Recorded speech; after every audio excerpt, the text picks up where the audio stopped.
आज हम मुंशी प्रेमचंद की कहानी कफन पर बात करने वाले हैं। हाँ, और कहानी भी ऐसी जो जो शायद सबसे ज्यादा चर्चित और मार्मिक कहानियों में से एक है। बिल्कुल, हमारे पास इसके कुछ अंश हैं और हमारा मकसद है इस कहानी की परतों को खोलना। और परतें भी कैसी। कहानी जब खत्म होती है तो बाप बेटा अपनी बहू के कफन के पैसों की शराब पीकर नाच रहे होते हैं। यही तो, ये सुनकर लगता है कि घीसू और माधव शायद हिंदी साहित्य के सबसे घृणित किरदारों में से हैं। बिल्कुल, पहली नजर में तो वो किसी राक्षस से कम नहीं लगते। अंदर एक औरत प्रसव पीड़ा से मर रही है और ये दोनों बाहर आलू भूनकर खाने की फिराक में है। लेकिन प्रेमचंद की खूबी यही है कि वो हमें सिर्फ सतह पर नहीं रहने देते। वो हमें उन किरदारों की दुनिया में खींचकर ले जाते हैं और एक बहुत असहज सवाल पूछते हैं। और वो सवाल क्या है? क्या घीसू और माधव सच में बुरे लोग हैं या फिर वे एक ऐसी दुनिया के सबसे तर्कसंगत, मतलब रैशनल पात्र हैं जहां तर्क और नैतिकता के मायने ही बदल चुके हैं। आज हम इसी की गहराई में उतरेंगे।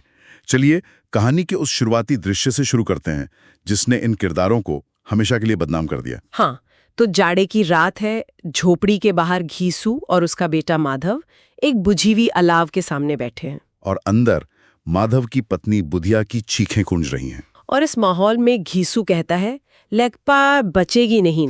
बस इतना? हाँ, और माधव का जवाब तो और भी चौंकाने वाला है। वो चिढ़कर कहता है, मरना ही है तो जल्दी मर क्यों नहीं जाती, देखकर क्या करूं। ये संवाद तो किसी भी इंसान को झकझोर सकता है। कोई संवेदना नहीं, कोई फिक्र नहीं, बस एक अजीब सी उदासीनता। तो यहां से सवाल उठता है, ये ऐसे क्यों है? क्या ये पैदाइशी ही संवेदनहीन है? यहीं पर प्रेमचंद हमें उनका परिचय देते हैं। वो बताते हैं कि ये चमार जाति से है और पूरे गांव में अपनी काम चोरी के लिए मशहूर है। हाँ, घीसू एक दिन काम करता है तो 3 दिन आराम। और माधव तो उससे भी आगे, आधे घंटे काम करने के बाद घंटे भर चिलम पीता है।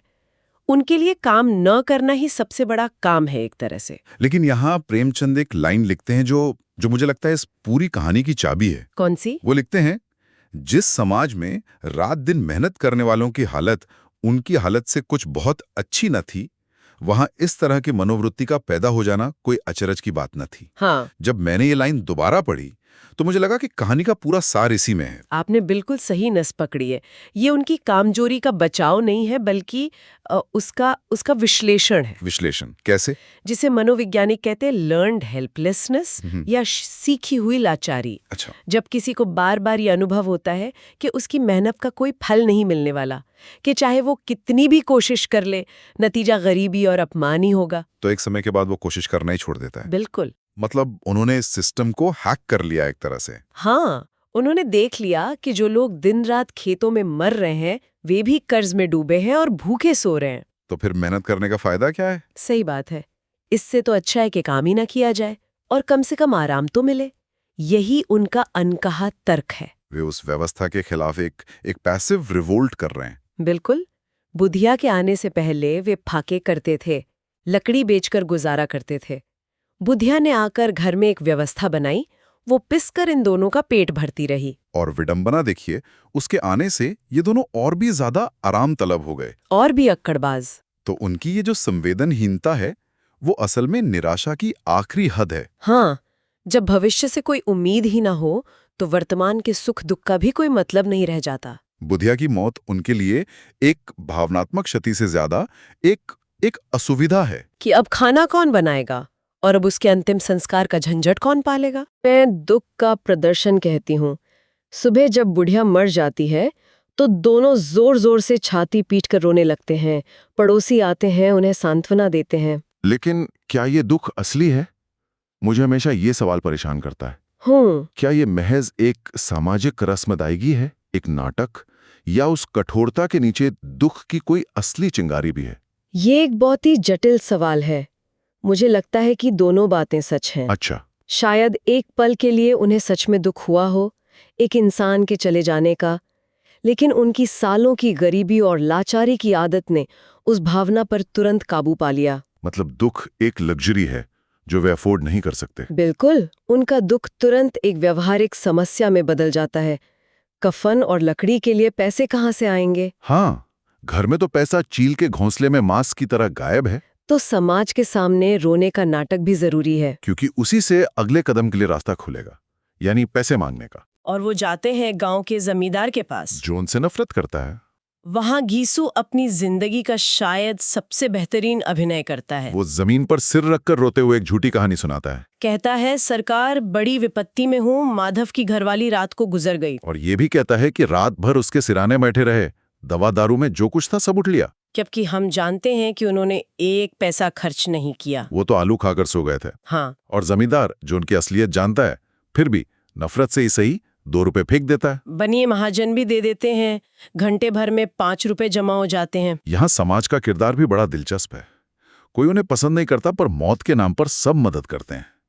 क्या ये सच्ची सहानुभूति है? शायद नहीं, ये सामाजिक और धार्मिक दबाव ज्यादा है। मतलब कोई भी एक मृत शरीर के अंतिम संस्कार में बाधा बनकर पाप का भागी नहीं बनना चाहता। अच्छा, तो ये दान कम और एक सामाजिक जिम्मेदारी से पीछा छुड़ाना ज्यादा लगता है। बिल्कुल।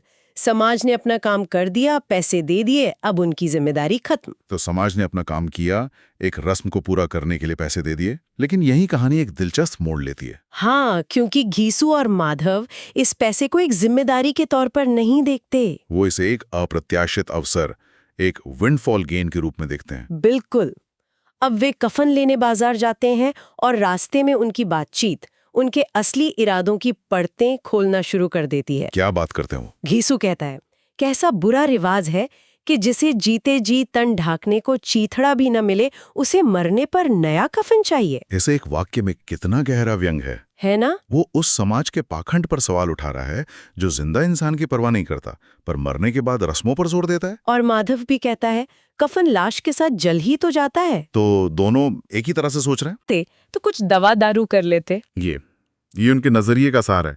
उनके लिए जिंदा इंसान की जरूरतें मुर्दे की रस्मों से कहीं ज्यादा महत्वपूर्ण है। उनका ये तर्क स्वार्थी लग सकता है, लेकिन उसमें एक कड़वी सच्चाई भी है। हाँ, उन्होंने बुधिया के लिए कुछ नहीं किया, लेकिन अब वो उस पैसे का इस्तेमाल अपनी जिंदगी की सबसे बड़ी जरूरत के लिए करना चाहते हैं, पेट भरने और एक पल की खुशी पाने के लिए। और इसी तर्क के साथ वे बाजार में घूमते घूमते न जाने किस दैवी प्रेरणा से, जैसा कि प्रेमचंद लिखते हैं, एक मधुशाला यानी शराब की दुकान के सामने पहुंच जाते हैं। ये दैवी प्रेरणा असल में उनकी अपनी दबी हुई इच्छा ही थी। बिल्कुल।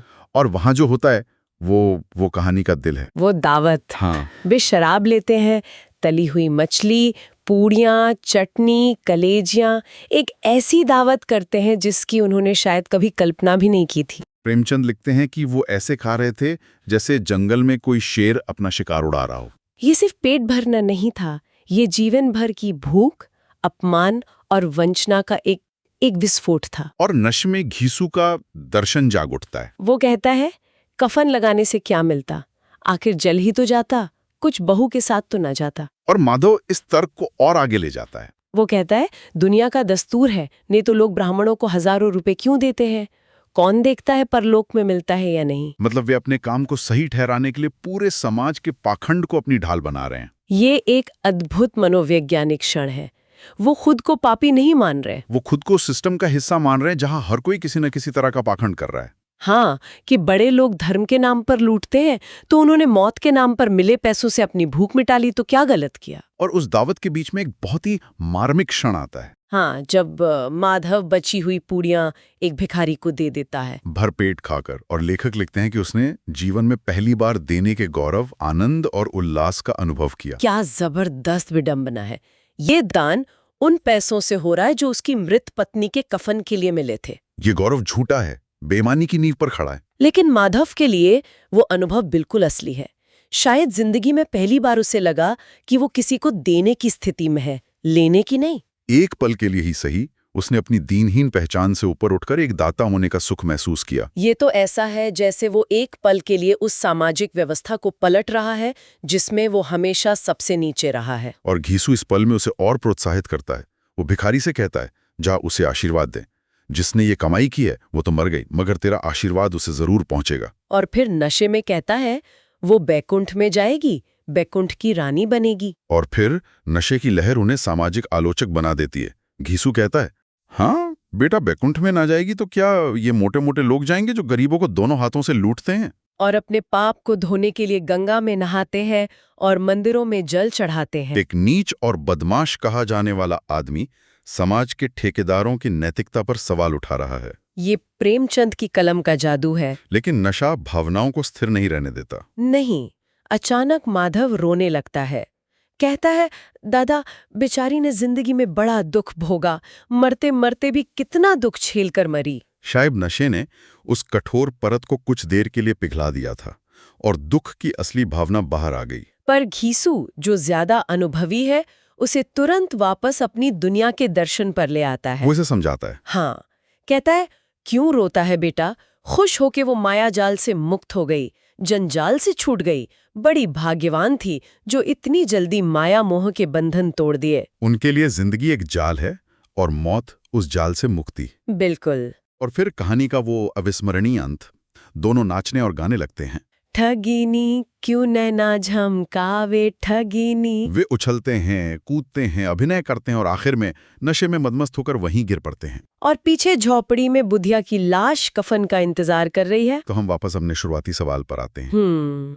इस पूरी कहानी को देखने के बाद क्या घीसू और माधव सिर्फ संवेदनहीन और स्वार्थी हैं, या उनकी कहानी कुछ और कहती है? मुझे लगता है कि ये कहानी दो व्यक्तियों की नहीं, बल्कि एक पूरी व्यवस्था के दिवालियापन की है। मतलब प्रेमचंद ये नहीं कह रहे हैं कि घीसू और माधव अच्छे लोग हैं। नहीं, वो एक ज्यादा परेशान करने वाला सवाल पूछ रहे हैं। वो पूछ रहे हैं कि क्या एक ऐसा समाज जो मेहनत का फल नहीं देता, जो जिंदा इंसान को इज्जत नहीं देता, वो अपने नागरिकों से नैतिकता की उम्मीद करने का हक भी रखता है? बिल्कुल। कहानी का असली झटका ये है कि घीसू और माधव का व्यवहार उनकी अपनी दुनिया के नियमों के हिसाब से पूरी तरह तर्कसंगत है। जब समाज ने उन्हें कुछ नहीं दिया तो उन्होंने भी समाज के नियमों को मानने से इनकार कर दिया। जैसे कि मृत शरीर का सम्मान। उनकी वो दावत एक तरह से उस व्यवस्था के मुंह पर एक तमाचा है जिसने उन्हें जीवन भर भूखा रखा। तो वे खलनायक नहीं, बल्कि एक त्रासदी के पात्र हैं। एक ऐसी त्रासदी के शिकार जिसने उनसे उनकी इंसानियत का वो हिस्सा छीन लिया है जिसे हम करुणा या जिम्मेदारी कहते हैं। बिल्कुल। उनका तर्क अपने अजीब तरीके से उनकी निराशाजनक जिंदगी की एक प्रतिक्रिया है। और प्रेमचंद हमें कई अनसुलझे सवालों के साथ छोड़ जाते हैं। हाँ, कहानी बुधिया के अंतिम संस्कार के बिना ही खत्म हो जाती है। ये अधूरापन शायद गरीबी और सामाजिक उदासीनता के कभी न खत्म होने वाले चक्र का प्रतीक है। कि बुधिया की तरह न जाने कितने लोग गुमनामी में मर जाते हैं और उनकी रस्में भी अधूरी रह जाती हैं। सही बात है। और यहाँ एक आखिरी विचारणीय प्रश्न भी है। क्या? सोचिए, अगर गांव वालों को जिन्होंने पैसे दिए थे सच्चाई का पता चल जाता तो उनकी प्रतिक्रिया क्या होती? ये तो सोचने वाली बात है। क्या वे घीसू माधव को मारते पीटते, या शायद एक पल के लिए ये सोचते कि उस 5 रुपए से एक मृत शरीर को कफन पहनाने से बेहतर हुआ कि 2 जिंदा इंसानों ने जिंदगी में पहली और आखिरी बार भरपेट भोजन कर लिया? प्रेमचंद इसका जवाब हम पर छोड़ देते हैं।